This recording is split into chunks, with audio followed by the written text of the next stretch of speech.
السلام عليكم ورحمة الله وبركاته.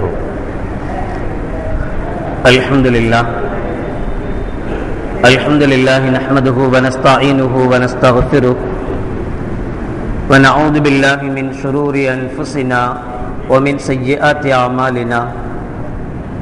من يهده الله فلا مضل له ومن يضلل فلا هادي له.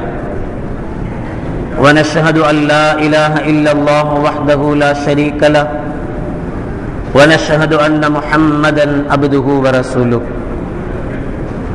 اللهم صل على سيدنا ومولانا محمد طب القلوب ودوائها وعافية الأبدان وشفائها ونور الأبصار وضيائها وعلى آله وصحبه وسلم.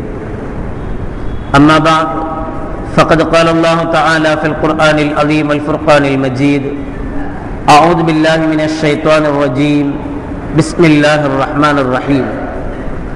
أقيموا الصلاة وآتوا الزكاة. قال النبي صلى الله عليه وسلم: فرض رسول الله صلى الله عليه وسلم زكاة الفطر طهرة للصائم من اللغو والرفث وطعمة للمساكين، فمن أداها قبل الصلاة فهي زكاة مقبولة، ومن أداها بعد الصلاة فهي صدقة من صدقات، أو كما قال عليه الصلاة والسلام. صدق الله العظيم وصدق رسوله النبي الكريم. سبحانك لا علم لنا إلا ما علمتنا إنك أنت العليم الحكيم. رب اشرح لي صدري ويسر لي أمري واحلل عقدة من لساني يفقهوا قولي. புகழ் அனைத்தும் அல்லாஹ் ஒருவருக்கே உரித்தாகட்டுமாக.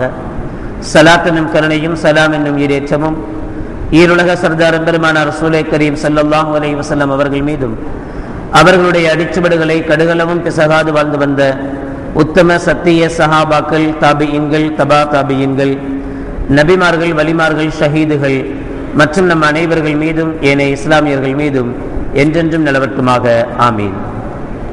பேரன்பிற்கும் பெருமதிப்பிற்கும் உரிய பெரியோர்களே, அல்லாஹ்வின் நல்லடியார்களே, அல்லாஹ் ஜல்ல ஷானஹு வ தஆலாவின் மாபெரும் கிருபையினால் புனித ரமலான் மாதத்தை அடைந்து 12ஆம் நாள் நோன்பை நோற்றமர்ந்திருக்கிறோம். அல்ஹம்துலில்லாஹ்.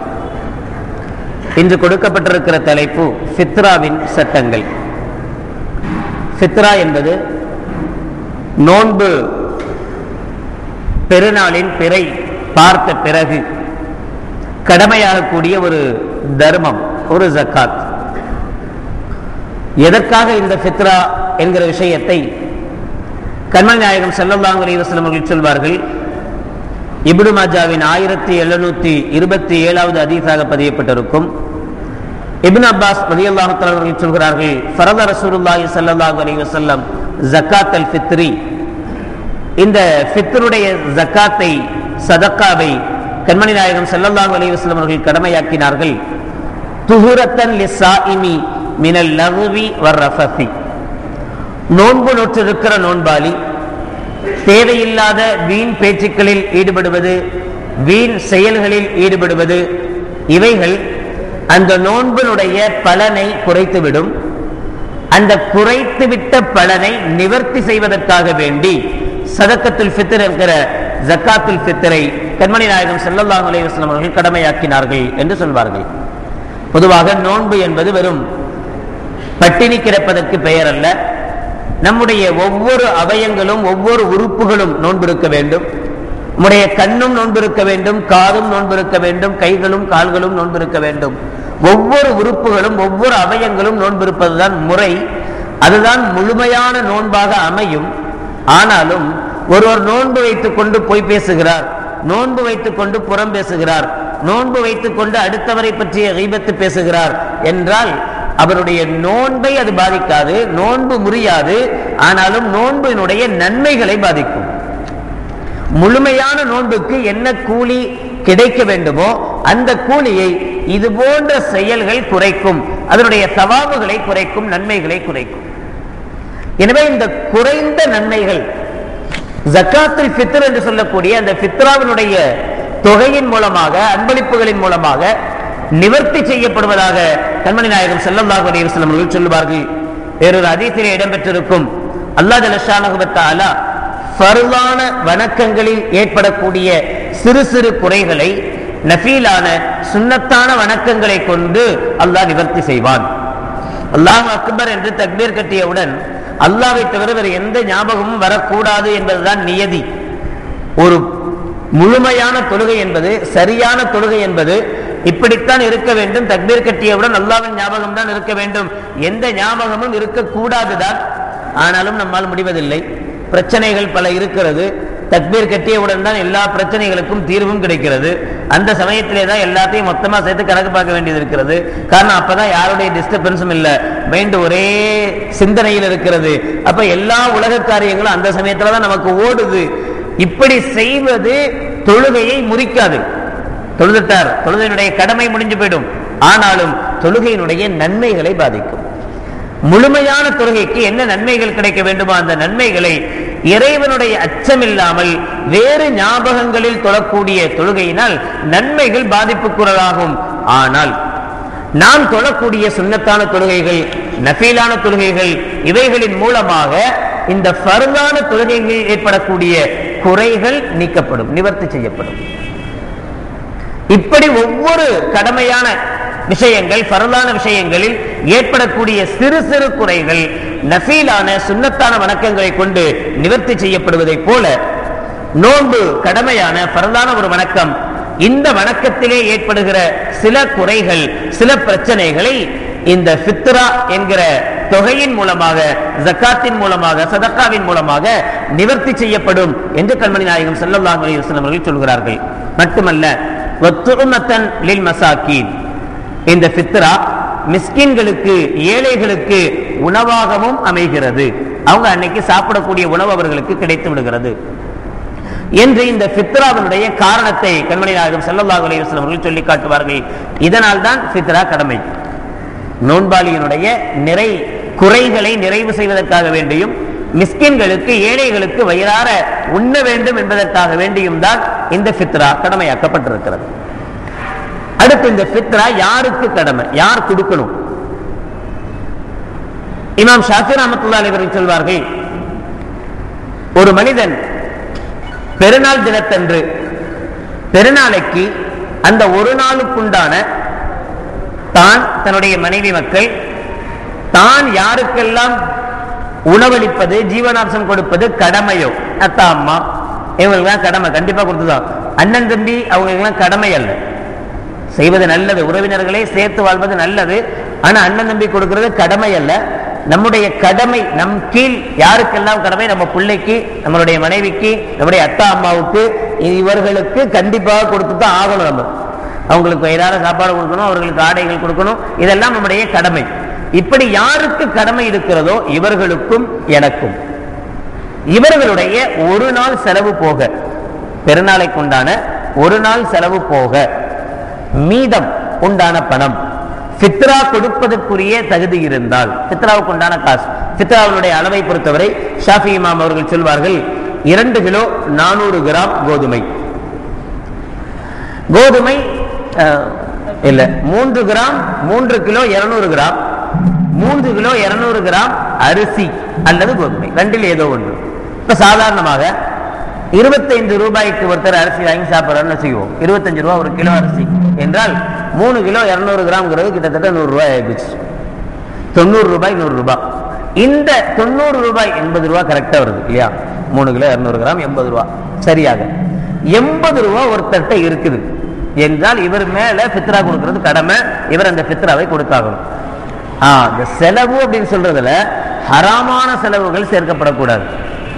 பெருநாளைக்குண்டான செலவு, தன்னுடைய செலவு, தன்னுடைய குடும்பத்தினுடைய செலவு போக மீதம் என்று வருகிற போது அந்த குடும்பத்தினுடைய செலவுல ஹராமான செலவுகளையும் சேர்க்கக்கூடாது. ஏன்னா பெருநாள்ல நமக்கு ஹலாலான செலவை விட ஹராமான செலவுகள் தான் அதிகமா இருக்கு. சாப்பாட்டுக்கு நம்ம செலவழிக்கிற செலவை விட, நம்ம சந்தோஷத்திற்காக செலவழிக்கிற செலவுகளை விட, எதை மார்க்கம் அனுமதிக்கவில்லையோ அதற்காக, எது மார்க்கத்தில் அனுமதிக்கப்படாததாக இருக்கிறதோ அதற்காக ஒட்டுமொத்த குடும்பத்தையும் கூட்டு போய் சந்தோஷப்படுத்துறதுலதான் அதிகமான தொகை செலவாகுது. ஹராம்ல தான் அதிகமான தொகை செலவாகுது. ஹராமான தொகையை கழிக்க கூடாது. ஹலாலான தேவை அப்படின்னு சொன்னா சாப்பாடு, உணவு, அன்னைக்குள்ளான புது ஆடைகள், புத்தாடைகள், அன்னைக்கு நல்ல சாப்பாடு, அன்னைக்கு வேற என்னென்ன உணவுகளோ பதார்த்தங்களோ இவைகள்லாம் அதுல அடக்கம். அதனால் ஹராமான செலவுகளை உட்படுத்தக்கூடாது. இது இல்லாமல் யாருக்கு அந்த நாளுக்கு ஃபித்ரா கொடுக்க தகுதி இருக்கிறதோ, பணம் இருக்கிறதோ, அவர் மீது ஃபித்ரா கடமை. அபூ ஹனீஃபா ரஹ்மத்துல்லாஹி அலைஹி அவர்களை பொறுத்தவரை இந்த சரியான செலவுகள் போக, தேவையான செலவுகள் போக மீதம் இருக்கக்கூடிய பணம் ஜக்காத்துடைய நிசாபின் அளவு இருந்தால், ஜக்காத்துடைய நிசாப் நேற்று தான் நம்ம பார்த்துருக்கிறோம், கிட்டத்தட்ட 34,912 ரூபாய் 50 காசு வந்துச்சு நேற்றுடைய கணக்கின்படி. அப்ப இது போக ஒரு மனிதனிடத்தில் 35,000 ரூபாய், கிட்டத்தட்ட 35,000 ரூபாய் கையில இருந்தா அவர் மேலதான் ஃபித்ரா வாஜிப், ஃபித்ரா கடமை. ஒரே ஒரு மாற்றம் என்ன அப்படின்னா, ஜக்காத்தை பொறுத்தவரை இந்த பணம், இந்த 35,000 ரூபாய் என்பது ஒரு வருட காலங்கள் கையில இருந்திருக்கணும். ஆனா ஃபித்ராவுக்கு அந்த நிபந்தனை கிடையாது. ஒரே ஒரு நாள், அந்த பெருநாளுடைய அன்னைக்கு மட்டும் இந்த பணம் இருந்தாலும் போதும். இன்னொரு வித்தியாசம் என்ன அப்படின்னா, ஜக்காத்தை பொறுத்தவரை நம்ம சொல்லியிருக்கோம், வீடு, நாம் வசிக்கக்கூடிய வீடு அல்லது நாம் சொந்தமாக வைத்திருக்கக்கூடிய எத்தனை வீடுகளாக இருந்தாலும் சரி, எத்தனை நிலங்களாக நமக்கு சொந்தமாக இருக்கக்கூடிய நிலங்களாக இருந்தாலும் சரி, இது எதுவுமே ஜக்காத்துடைய கணக்குல வராது, சேர்க்க வேண்டிய அவசியம் இல்லை. இதெல்லாம் சேர்த்து பார்த்து ஜக்காத் கொடுக்க வேண்டிய அவசியம் இல்லை. நேற்றதனுடைய விளக்கத்தை பார்த்திருக்கிறோம். ஆனால் இப்போ 35,000 கணக்கு இருக்கிறோமே, இதை பொறுத்தவரை எதெல்லாம் அதிகப்படியாக இருக்கிறதோ அது எல்லாத்தையும் சேர்த்து 35 ரூபாய் பெருமானம் இருக்கணும். எக்ஸ்ட்ரா ஒருத்தருக்கு 2 வீடு இருக்கு, ஒரு வீட்டில் தான் வசிக்கிறார், இன்னொரு வீட்டை வாடகை இருக்கிறாருன்னா அந்த வீட்டினுடைய மதிப்பு 35,000 ரூபாய் இருந்தாலே போதும், அவர் ஃபித்ரா கொடுக்கிறது வாஜிப். ஒருத்தர் 2 மோட்டர் பைக் இருக்கு, ஒரு மோட்டர் பைக் அவர் யூஸ் பண்றார், இன்னொன்னு அப்பப்ப எப்போதாவது யூஸ் பண்ணுவார் என்றால் அதனுடைய மதிப்பு 35,000 ரூபாய் இருந்தாலும் போதும். இப்ப இந்த அளவுக்கு யாரிடத்தில், இன்னும் சொல்ல போனால் நாம் வீட்டில் உபயோகிக்கக்கூடிய சாமான்கள், பிளேட்டு, கரண்டி, இதெல்லாம் இருக்குல்ல, இது கூட அவசிய தேவைக்கு போக அதிகப்படியான பிளேட்டு, கரண்டி இருந்தால் அதையும் இந்த 35,000 ரூபாய் கணக்கு எடுக்கணும். அதிகப்படியான தேவையான, சும்மா ஷோகேஸ்க்கு வச்சிருப்போமே, ஏதாவது வாங்கி வெள்ளி சாமான்கள்லாம் வாங்கி ஷோகேஸ்ல வச்சிருக்கிறது, இல்ல சும்மா பாத்திரங்களே வாங்கி ஷோகேஸ்ல வைக்கிறது, உபயோகப்படுத்துறதுக்கு இல்ல, இருக்கு என்னைக்காச்சும் ஒரு நாளைக்கு தேவைப்படும்.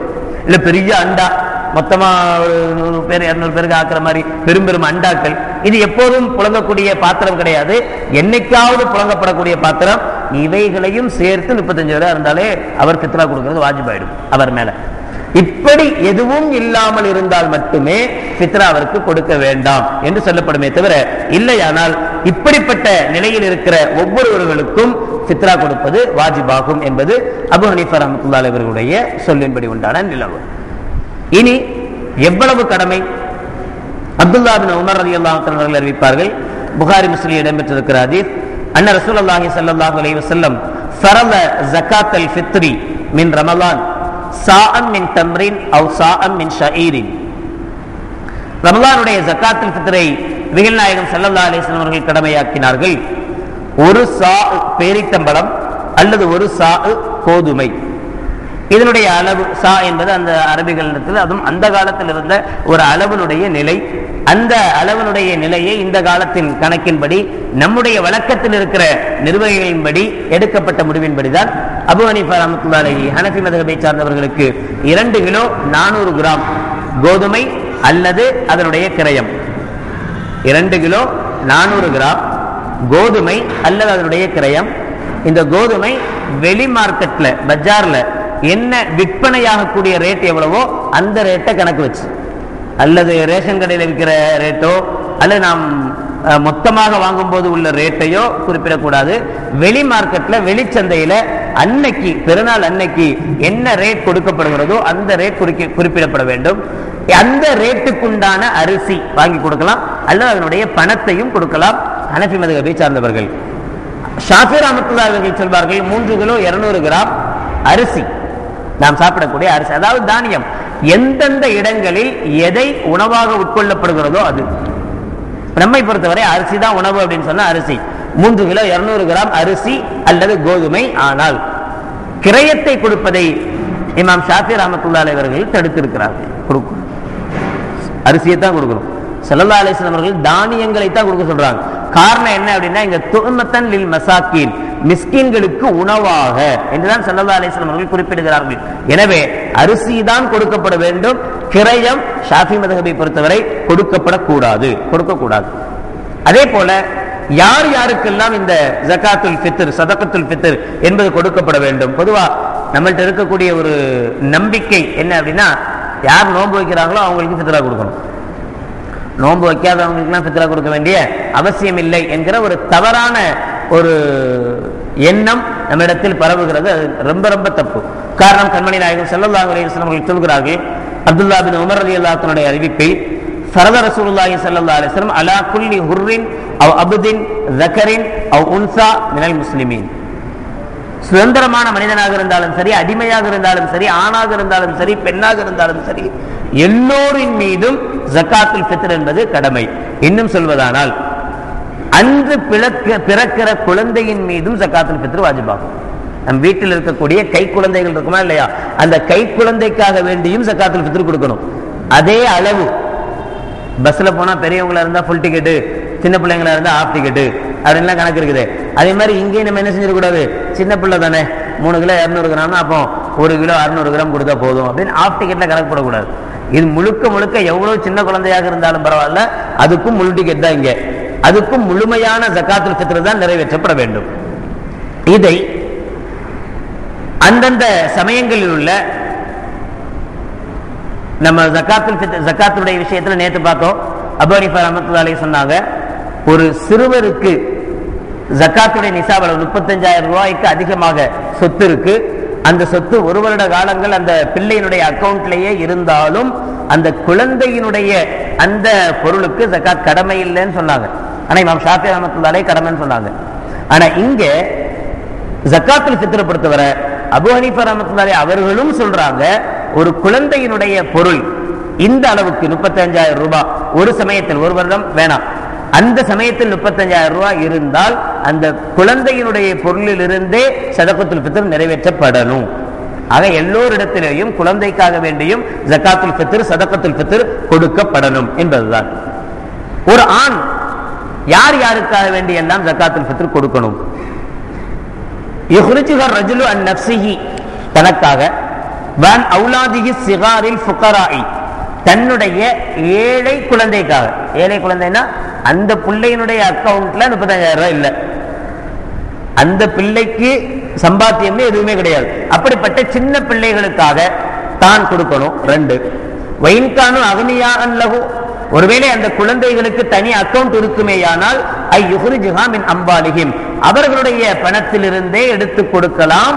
எடுக்காம தந்தை தன் சார்பாகவே ஜகாத்துல் ஃபித்ர் கொடுத்தாலும் கூடும், தப்பெல்லாம் ஒண்ணும் இல்லை.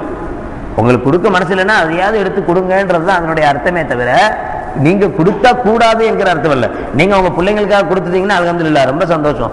கொடுக்கறதுக்கு மனசு வரல அப்படின்னு சொன்னா அவன் அந்த பிள்ளைகிட்ட இருக்குது இல்ல, அதையாவது எடுத்து கொடு என்று சொல்வதுதான் அதனுடைய நோக்கம். இவங்க ஒருவேளை ஒரு குழந்தையினுடைய தகப்பனார் சின்ன பிள்ளை, ஆனா அதனுடைய அத்தா அவங்க வாப்பா ஜகாத்துல் ஃபித்ர் கொடுக்கிற அந்த சந்தர்ப்பத்தில் இறந்து போயிடுறார், வஃபாத் ஆயிட்டார். இப்போ அந்த வாப்பாவுடைய வாப்பா இருந்தா பாட்டனார் தாத்தா, இந்த தாத்தா மேல கடமை இந்த பேர குழந்தைகளுக்காக வேண்டியும் ஜகாத் கொடுக்கணும், வாஜிப். ஒருவேளை இந்த பேர குழந்தைகளுக்கு தனியாக அக்கவுண்ட் இருந்தா அதுல இருந்து எடுத்து கொடுக்கணும், இல்லைன்னா இவருடைய சொந்த காசுல இருந்து பேர குழந்தைகளுக்காக ஜகாத்துல் ஃபித்ர் கொடுப்பது வாஜிப், கடமை.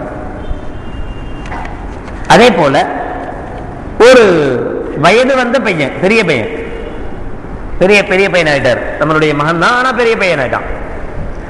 இவருக்கு அத்தா ஜகாத்துல் ஃபித்ர் கொடுக்கலாமா? இன்னும் சொல்ல போனா அந்த பையனுக்கு தனியா சம்பாத்தியமும் இருக்கு, வளர்ந்துட்டாரு, பெரிய பையன் ஆயிட்டாரு, அவருக்கு தனியான சம்பாத்தியமும் இருக்கு. என்றாலும் அத்தா அவருக்காக வேண்டிய ஜகாத்துல் ஃபித்ர் கொடுத்தா நிறைவேறும், கூடும். அதே மாதிரி மனைவிக்காக கணவன் சதகத்துல் ஃபித்ர், மனைவிட்டையும் காசு இருக்கு, பணம்லாம் இருக்கு, தேவைப்பட்ட அவங்களே கொடுக்கலாம். ஆனாலும் அது அந்த பழக்கம் நம்மள்ட்ட இல்லை, அப்படி இல்லை, நாமளே கொடுத்துறது நம்முடைய மனைவிக்காக, நம்முடைய பிள்ளைகளுக்காக, அந்த பிள்ளை எவ்வளவு பெரியவராக இருந்தாலும் பரவாயில்ல, அவங்களுக்காக நாமளே கொடுத்தாலும் கூடும். இன்னொன்னு, ஒரு தாய் தன்னுடைய வயது வந்த பிள்ளைக்காக, இது தகப்பன் கொடுக்கிறது.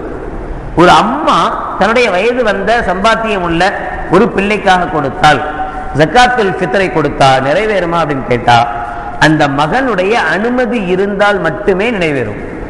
அந்த பையன்கிட்ட கேட்டிருக்கோம், உனக்கு வேற நான் கொடுத்துட்றேன் அப்படின்னு அம்மா சொல்லிட்டு கொடுத்துருக்கணும். அம்மா அந்த பையனுக்கு தெரியாமலேயே அம்மா ஜகாத்துல் ஃபித்ர் கொடுத்திருந்தா நிறைவேறாது. இதுக்கு என்ன காரணம் அப்படின்னா, அத்தா கொடுத்தா நிறைவேறுது, அம்மா கொடுத்தா நிறைவேறாதுன்னு சொல்றோம். இதுக்கு என்ன டிஃபரன்ஸ், என்ன காரணம் அப்படின்னு சொன்னா, அத்தாவுக்கு தான் பிள்ளைக்கு கொடுக்கிறது கடமை இருக்கு, அம்மாவுக்கு கடமை இல்லை. கடமை உள்ள ஒருத்தர் கொடுக்கும் போது நிறைவேறுது, கடமை இல்லாத ஒருத்தர் கொடுக்கும் போது நிறைவேறது இல்லை. அதே போல ஒரு மனைவி தன்னுடைய கணவனுக்காக, நம்ம முதல்ல சொன்னது கணவன் மனைவிக்காக, இப்ப ஒரு மனைவி தன்னுடைய கணவனுக்காக கொடுக்கிறாங்க. சில கணவர்மார்கள் சில இடங்கள்ல பார்த்திருப்போம், மனைவி ரொம்ப சாலிகானவங்களா இருப்பாங்க, தொழுகையாளியா இருப்பாங்க, இதெல்லாம் கொஞ்சம் பேணுதலான பெண்ணாக இருப்பாங்க. ஆனா கணவனை பொறுத்த மட்டும் அவருக்கு இஸ்லாம்னால என்னன்னு தெரியாது, முஸ்லீம்னால என்னன்னு தெரியாது, புதுச்சட்டை போடுறதும் பள்ளியாசலுக்கு போறது மட்டும்தான் தெரியும், வேற ஒண்ணுமே தெரியாதவராக இருப்பார். அப்ப இவர் மேல குற்றம் வந்துடக்கூடாதுங்கிறதுக்காக அந்த மனைவி என்ன செய்வாங்க, தன்னுடைய கணவனுக்காக ஜகாத்துல் ஃபித்ர் கொடுக்கலாம். அப்படி கொடுக்கும் போது கணவனுடைய அனுமதி வாங்கிட்டு கொடுக்கணும். ஏங்க உங்களுக்காக நான் ஜகாத்துல் ஃபித்ர் கொடுத்துட்றேன் அப்படின்னு சொல்லிட்டு கொடுக்கணும். கணவனுடைய அனுமதி இல்லாமல் மனைவி ஜகாத்துல் ஃபித்ர் கொடுத்தால், ஃபித்ராவை கொடுத்தால் அதுவும் நிறைவேறாது. எப்ப கொடுக்கணும் ஜகாத்துல் ஃபித்ர? இமாம் ஷாஃபி ரஹ்மத்துல்லாஹி அலைஹி அவர்களை பொறுத்தவரை பெருநாளுடைய பிறை பார்க்கிறோம்ல, மக்ரிப்ல பிறை பார்த்த உடனே பெருநாள் ஆரம்பிச்சிருது. இந்த பிறை பார்த்த நேரத்திலிருந்து குரூபு ஷம்ஸ், சூரிய மறைவுக்கு பிறகு அந்த நேரத்திலிருந்து ஈதுகாவுக்கு பள்ளிக்கு தொழுகைக்காக வருகிற நேரம் வரை இந்த நேரத்துக்குள் கொடுப்பது முஸ்தஹப், சிறந்தது, நல்லது. எப்பத்திலிருந்து? சூரியன் மறைவிலிருந்து. அதாவது பெருநாள் மறுநாள் கொண்டாடுவோம், ஒரு நாளைக்கு முன்னாடி மகரிப்ல பிறப்பாத்தாச்சு, நாளைக்கு பெருநாள் அப்படின்னு அறிவிச்சிருவோம். அந்த மகரிபிலிருந்து தொழுகைக்கு போகிற நேரம் வரைக்கும் என்ன செய்யலாம், கொடுக்கலாம், ஜகாத்துல் ஃபித்ர் கொடுக்கலாம் அடுத்தவங்களுக்கு. இது முஸ்தஹப்பான நேரம். ஒருவேளை தொழுகைக்கு வர்ற வரைக்கும் அவருக்கு கொடுக்க முடியல, கொடுக்கறதுக்குண்டான வாய்ப்புகள் கிடைக்கல அப்படின்னா தொழுகைக்கு பின்னாலேயும் என்ன செய்யலாம், அதை கொடுக்கலாம். தொழுகைக்கு பின்னாடினா எப்ப இருந்தாலும் கொடுத்து தான் ஆகணும், ஏன்னா வாஜிப், கடமை. 10 நாள் ஆச்சு, அதுக்கு பிறகுதான் ஒருத்தர் வந்து சட்டம் சொல்றாரு, ஏங்க இப்படி இருந்தா ஜகாத்துல் ஃபித்ர் கொடுக்கணும்னு. இவருக்கு தெரியவே தெரியாது. இவருக்கு தெரியாததுனால பெருநாள் முடிஞ்சு 10 நாள் ஆயிப்போச்சு, இன்னும் இவர் ஃபித்ரா கொடுக்கவே இல்லை. இது வாஜிபு, கடமையானது, கண்டிப்பா கொடுத்துதான் ஆகணும் அப்படின்னு அப்பதான் சொல்றாருன்னா அப்ப அவர் கொடுத்துதான் ஆகணும். 10 நாள் ஆனாலும் பரவாயில்ல. சிறப்புக்குரிய நேரம் என்பது முடிஞ்சிருது தொழுகையோட. அதுக்கு பிறகுள்ள நேரங்கள் ஃபுல்லா ஜாயிஸான நேரங்கள், ஆகுமான நேரங்கள். கொடுக்க முடியாத சூழ்நிலைகள் ஏற்படுகிற போது கண்டிப்பாக கொடுத்தாக வேண்டும். அபூ ஹனீஃபா ரஹ்மத்துல்லாஹி அலைஹி அவர்களை பொறுத்தவரை சூரியன் அந்த பிறை பார்த்த நேரத்திலிருந்து கடமையாகிறது இல்லை, அன்றைய சூரியன் உதித்ததிலிருந்து மறுநாள் பிற பார்த்த உடனே பெருநாள் ஆரம்பிக்கிறோம்ல, அந்த நேரத்திலிருந்து ஆரம்பமாகிறது இல்லை. அது முடிஞ்சு அந்த ஒரு இரவு முழுக்க முடிஞ்சு மறுநாள் சூரியன் உதிக்குதா இல்லையா, சூரியன் உதித்த நேரத்திலிருந்து துலுஉ ஷம்ஸ், சூரியன் உதித்த நேரத்திலிருந்து அந்த தொழுகைக்கு வருகிற நேரம் வரைக்கும் கொடுப்பது முஸ்தஹப். அதுக்கு பின்னால் கொடுப்பது ஷாஃபி இமாமை போல ஜாயிஸ், எப்பவும் கொடுக்கலாம். சரி, ஒருவேளை ஒருத்தர் முன்னாடியே கொடுத்துட்டா நினைச்சது, எல்லாரும் கொடுக்குறாங்க மாதிரி தொழுது ஒண்ணு அப்படின்னு சொல்லி இவரும் கொண்டு போய் கொடுத்துட்டார், கூடும், கூடாதுன்னு அல்ல. சிறப்புக்குரிய நேரத்தில் மட்டும்தான் டிஃபரெண்டே தவிர கூடும் என்பதில் டிஃபரெண்ட் அல்ல. இன்னும் சொல்ல போனால் எல்லா இமாம்களிடத்திலேயும் ஒருவர் பித்ராவுடைய அந்த தொகையை, அந்த ஜக்காத்தை ரமலானுடைய இப்பவே கொடுக்க நினைச்சாலும் கொடுக்கலாம். சிறப்பான நேரம் என்பதற்கு தான் நம்ம டைம் சொல்றோமே தவிர ஜாயிஸ் ஆகுமான நேரம் என்பதற்கு எந்த நேரம் இல்லை, எப்பனாலும் கொடுக்கலாம். ரமலான் முழுக்க அதை கொடுத்தாலும் கூடும். இப்ப இந்த இரண்டுக்கும் இமாம் ஷாஃபி ரஹ்மத்துல்லாஹி அலைஹி சொல்லக்கூடிய அந்த நேரத்துக்கும், அதாவது மகரிபில் இருந்து என்று சொல்வதற்கும், அபூ ஹனீஃபா ரஹ்மத்துல்லாஹி அலைஹி அவர்கள் காலையில் இருந்து என்று சொல்வதற்கும், இந்த ரெண்டுக்கு டிஃபரெண்ட்னால என்ன பலன் ஏற்படுது, என்ன பிரயோஜனம் ஏற்படுது அப்படின்றதை பார்க்கிறோம். இப்போ யார் ரமலான் மாதத்தை அடைந்திருக்கிறார்களோ அவர்களுக்கு தான் ஃபித்ரா வாஜிபு. ரமலான் முடிஞ்ச பிறகு உள்ளவங்களுக்கு ஃபித்ரா வாஜிபு இல்லை. அப்படின்னா என்ன அர்த்தம்? இப்போ ஒருத்தர் ரமலானுடைய பிறையை பார்த்தாச்சு, பிறையை பார்த்த பிறகு, பிறையை பார்த்தாச்சு, பிறையை பார்த்த பிறகு, ஆனால் மறுநாள் அல்ல, அன்னைக்கு நைட்டே ஒருத்தர் இறந்து போயிட்டார். பெருநாளுடைய பிறையை பார்த்த அந்த இரவு ஒருத்தர் இறந்து போயிட்டார், அல்லது அந்த இரவு ஒருத்தர் ஏழை ஆயிட்டார். பிறை பார்த்த பிறகு ஏழை ஆயிட்டார், அதுக்கு முன்னாடி வரை பணக்காரன் இருந்தார். அது எப்படி முடியும்? ஏன் முடியாது? ஒரு செகண்ட்ல உலகம் எப்படியோ மாறிடுதா இல்லையா? திடீர்னு ஒரு ஃபயர் ஆகி போச்சு, இருக்கிற சொத்தெல்லாம் அழிஞ்சு போச்சு, எல்லாமே இடிஞ்சு போச்சு, ஒண்ணுமில்லாத நிர்கதி பணி ஆயிட்டாரு, முடிகிற காரியம். இப்படி மகரிபுக்கு பிறகுள்ள நேரத்துல ஒருத்தர் இறந்து போயிட்டார் அல்லது ஏழை ஆயிட்டார் அப்படின்னு சொன்னா அபூ ஹனீஃபா ரஹ்மத்துல்லாஹி அலைஹி அவர்களை பொறுத்தவரை சொல்லுவாங்க, இவருக்காக ஃபித்ரா கொடுப்பது வாஜிப் அல்ல. ஏன்னா இவர் துலூல் ஃபஜ்ர் வரை இல்லை. துலூல் ஃபஜ்ர்ல தான் ஸ்டார்ட் ஆகுது. எப்ப கடமை ஸ்டார்ட் ஆகுதுன்னா மறுநாள் சூரியன் உதித்த பிறகுதான் ஸ்டார்ட் ஆகுது. அதனால ஸ்டார்ட் ஆகுறதுக்கு முன்னாடியே இறந்துட்டார், அதனால இவர் மேலேயே ஃபித்ரா வாஜிப் அல்ல. அதுக்கு முன்னாடியே இவர் ஏழை ஆயிட்டார், அதனால அவர் மேல ஃபித்ரா வாஜிப் அல்ல. ஷாஃபி இமாம் சொல்லுவாங்க, இல்ல மகரிப் நேரத்துல பிறையை பார்த்தாச்சு, பிறையை பார்த்தப்பவே இவர் மேல என்ன செஞ்சிருச்சு, கடமை ஆயிடுச்சு.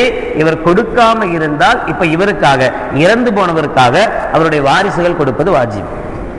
அதே மாதிரி ஒருவர் அந்த நேரத்துக்கு பிறகு ஏழையானாலும் அவர் மீது வாஜிப், ஏன்னா அந்த குறிப்பிட்ட நேரத்தில் அவர் பணக்காரராக இருந்தார். அதே மாதிரி ஒருத்தர் சூரியன் மறைந்ததற்கு பிறகு ஒரு குழந்தை பிறகுது, சூரியன் மறைஞ்ச பிறகு ஒரு குழந்தை பிறகுது, அதாவது நம்ம பிறையை பார்த்த பிறகு, பிறையை பார்த்துட்டோம், பெருநாள் அறிவிச்சாச்சு, பெருநாள் அறிவிச்ச பின்னாடி பிரசவம் ஆயிடுச்சு. 6:45 பிறை பார்த்தாச்சுன்னு வச்சுக்கோமே, 7 மணிக்கு குழந்தை பிறந்திருக்கு. இப்போ ஷாஃபி இமாம் அவர்களை பொறுத்தவரை இந்த குழந்தைக்கு ஜகாத்துல் ஃபித்ர் கொடுக்க வேண்டிய அவசியம் இல்லை. ஏன் அப்படின்னா ரமலான் மாதத்துல இந்த புள்ள பிறக்கல, ரமலான் முடிஞ்ச பிறகு பிறந்திருக்கு. ஆனா அபூ ஹனீஃபா ரஹ்மத்துல்லாஹி அலைஹி அவர்களை பொறுத்தவரை இல்ல, காலையில இருந்தா ஸ்டார்ட் ஆகுது, அந்த நேரத்துல இந்த குழந்தை எப்படி இருந்தது, எனவே அந்த குழந்தைக்காக ஜகாத்துல் ஃபித்ர் கொடுக்கணும் என்று சொல்வார்கள். இது மாதிரியான ஒரு சில பலன்கள் இந்த இஹ்திலாஃபினால், இந்த கருத்து வேறுபாடினால் ஏற்படுகிற விஷயங்கள்.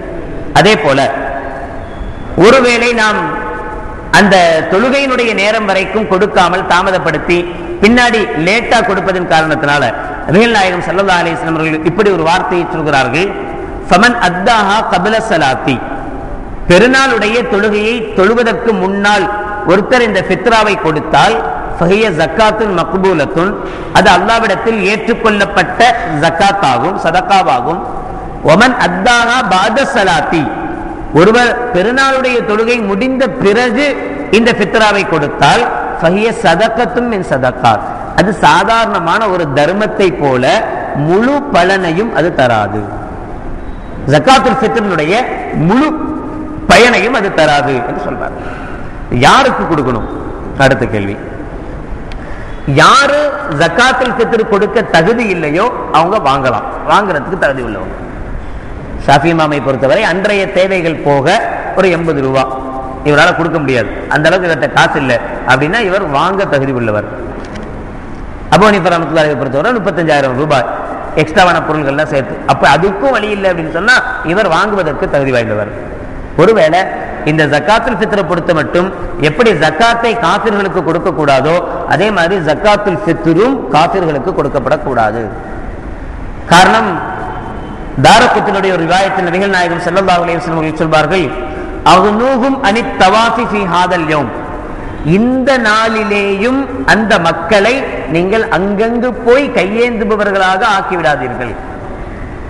அந்த நாள்லயாவது பெருநாள் அன்னைக்காவது அவங்க அங்கேயும் போய் இங்க போய் எனக்கு சோறு இல்லை அப்படின்னு சொல்ற ஒரு நிலையை ஒரு மனிதனுக்கு கூட இருக்கக்கூடாது. எல்லாரும் நிம்மதியா சாப்பிடணும். இந்த பெருநாளை கொண்டாடுபவர்கள் முஸ்லிம் என்பதனால் அவர்கள் வயிறார சாப்பிட வேண்டும் என்பதனால் ஜக்காத் என்பது முஸ்லிம்களுக்கு மட்டும்தான் என்பதனாலும் ஃபித்ரா என்கிற இந்த ஜக்காத்தும் இந்த சதக்காவும் காஃபிர்களுக்கு கொடுக்கப்படக்கூடாது, முஸ்லிம்களுக்கு மட்டுமே கொடுக்கப்பட வேண்டும்.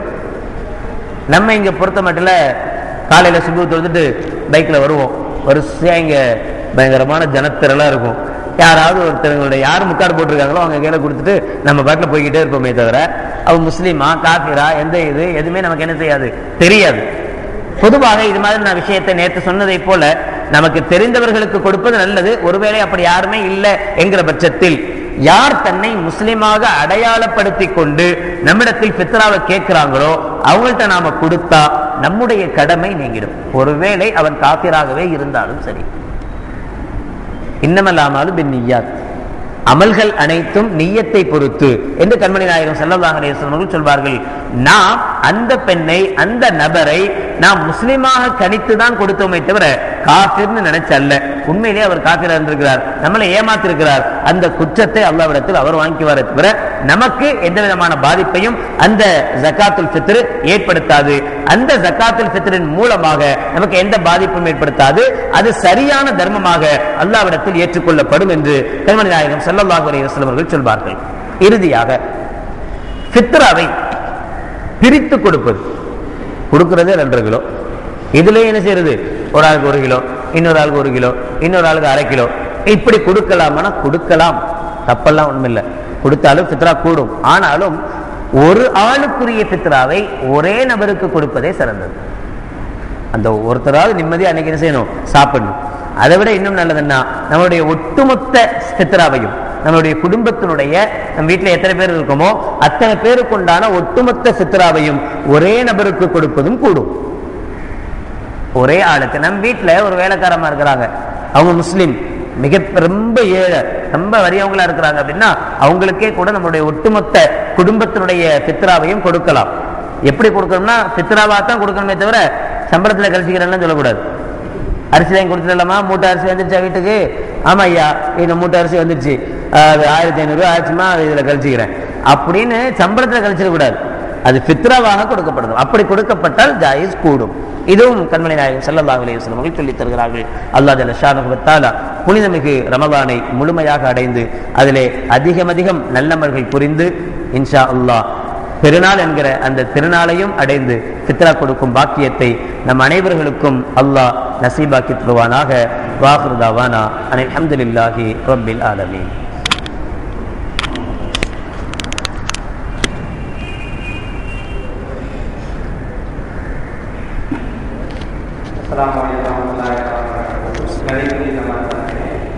தேனி மாவட்டம் தேனி நகரில் தாரூர் 500 கிராம் சொல்லக்கூடிய நடைபெறுகிறது. தற்போது ஸ்கூல் படிப்புடன் செயல்படுத்திருக்கிறோம். 50 மாணவர்கள் வருகிறார்கள். ரூபாய் 90,000 செலவாகிறது. மாசாவுடைய தேவைக்காக வழக்கான இருக்கிறோம். தங்களுடைய சடக்கா நல்ல உதவி நடாத்தி உதவி செய்திருக்கலாம்.